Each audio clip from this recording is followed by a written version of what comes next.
छत्तीसगढ़ में बीजेपी सरकार के कार्यकाल को 1 साल पूरा होने जा रहा है। बता दें कि 13 दिसंबर को मुख्यमंत्री और 2 उप मुख्यमंत्री पद की शपथ हुई थी। उसके बाद 22 दिसंबर को 9 मंत्रियों ने शपथ ली थी। फिर तत्कालीन मंत्री बृजमोहन अग्रवाल को सांसद चुनाव लड़ाया गया और वह अच्छे मतों से जीतकर सांसद भी बनाए गए। इसके बाद हाल ही में रायपुर दक्षिण विधानसभा में उपचुनाव संपन्न हुआ। इस पे भी बीजेपी का पताका लहराया, यानी कि छत्तीसगढ़ सरकार में मौजूदा वक्त में 2 मंत्री पद खाली है।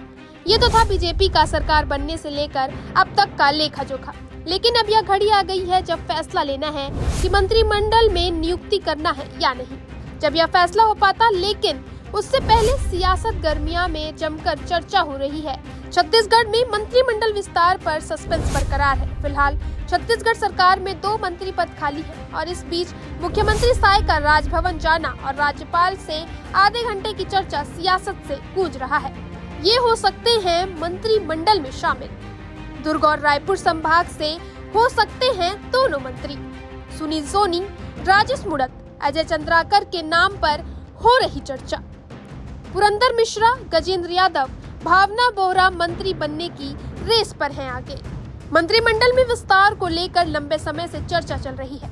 ऐसे में सियासी बयानबाजी का दौर भी जारी है। इधर कांग्रेस बीजेपी में गुटबाजी बता रही है, वहीं बीजेपी अव्यवस्था का आलम है। सरकार नाम की कोई चीज नहीं है, तो बीजेपी इसे मुख्यमंत्री का विशेषाधिकार बता रही है। इधर रायपुर दक्षिण विधानसभा में बड़ी जीत के बाद मंत्रिमंडल में विस्तार को लेकर एक बार फिर से संगठन खेमे में है।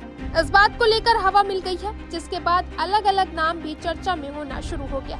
यह पहली बार नहीं है कि मंत्री पद बढ़ने को लेकर खबरें तेज हुई हैं। इससे पहले भी कई बार मंत्रिमंडल में विस्तार में लेकर चर्चा होती रही है, लेकिन यह सस्पेंस अब तक खत्म नहीं हो पाया। वहीं अब देखने वाली बात यही है कि मंत्री पद के लिए किस विधायक का पलड़ा भारी होता है या किसके सर पर मंत्री का ताज होगा।